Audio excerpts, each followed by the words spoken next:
Good evening. My name is Elizabeth McIsaac. I'm the president of Maytree. Maytree is a private charitable foundation in Toronto, and we're focused on human rights and poverty. I want to thank you for the opportunity to appear before this committee to provide recommendations for amendments to Bill C-97, the Budget Implementation Act. My written submission includes recommended amendments to the National Housing Strategy Act and the Poverty Reduction Act. For this presentation, however, my comments are focused on recommended amendments to the National Housing Strategy Act. I'll begin by saying you've probably heard a bit of what I'm going to say already from the earlier panel, but I don't think it bears repeating. Canadians believe that equality, non-discrimination, freedom from fear and want, among other protections and freedoms, are fundamental to a free and democratic society. These values are reflected in our Charter of Rights and Freedoms and form guiding principles for how we govern, legislate, and develop public policy. While Canadians may believe that we have a strong tradition of upholding human rights, we have in fact been selective about which rights we recognize and protect. To date, our successes have been largely focused on civil and political rights. Civil and political rights, like the freedom of religion, the right to vote, are critical, and they reflect specific movements and political moments in our national and international history. We should be proud of that. However, economic and social rights are just as fundamental.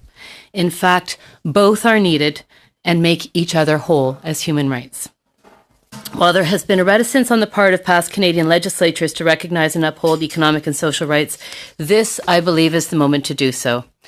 As you heard earlier from Tim, there are currently over 235,000 Canadians who are homeless. Over 1.7 million households in Canada live in unsuitable, inadequate, or unaffordable housing.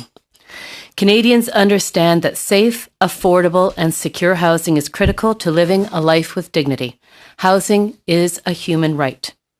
With the introduction of the National Housing Strategy Act, we have an opportunity to recognize one of the basic and fundamental rights that we think all Canadians must be afforded. The proposed legislation undertakes a rights-based approach to housing and provides an opportunity to reset the framework within which we conceptualize, develop, and implement housing policy in Canada. But we need to get this right. The proposed National Housing Strategy Act needs to be strengthened so that it clearly recognizes that housing is a human right and includes an effective accountability framework and mechanism for affected groups to claim their rights. We urge the members of the Standing Committee to support our proposed amendments, which are outlined in more detail in our submission, but particular emphasis to be placed on, first, unequivocally recognizing that housing is a fundamental human right as per our international commitments and as per international law. That mandating the housing advocate to receive and investigate petitions, identifying systemic housing rights issues, and establishing a process for a review panel to hear and make recommendations on these issues. Being able to claim your right is essential in a rights-based approach. Without this, it is empty. The housing advocate must also be independent. This accountability and transparency also is an essential element of a human rights approach. And finally, we feel that it is essential to establish a monitoring role of the Housing Council. Currently, it is just sort of mandated to give advice to the minister. We believe that in addition to giving advice to minister, it should be on how effective the strategy has been and that it adopt a monitoring role. The progressive realization of the right to housing is, again, an essential element in a rights-based approach. Without this, the approach is empty.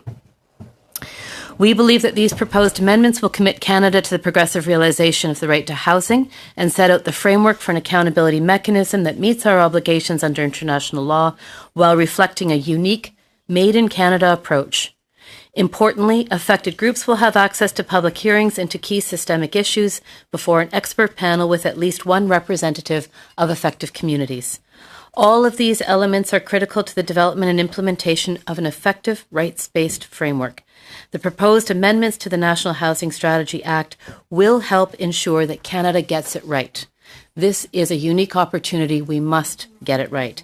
It has taken several decades for economic and social rights to be at the forefront of the Canadian imagination. The federal government's leadership in this regard is appreciated, and continued momentum towards ensuring that Canadians are protected by economic and social rights are critical. I'd like to leave you with a quote from our former Supreme Court of Canada Justice, Louise Arbour, because I think she puts it best. The values of freedom, equality, and tolerance reflect a very large consensus in Canada. They are values which have been embodied in our international commitments under the International Covenant on Social, Civil and Political Rights, the International Covenant on Economic, Social and Cultural Rights, and the Convention on the Elimination of All Forms of Discrimination Against Women, among other conventions. I want to ask you today, however, perhaps somewhat provocatively, if we have done everything within our power to give those values and those legal commitments effect in our day-to-day life as a nation. And so my response to the challenge from Justice Arbour would be that with the National Housing Strategy Act, if passed with the right amendments we are proposing, we would finally begin to get there.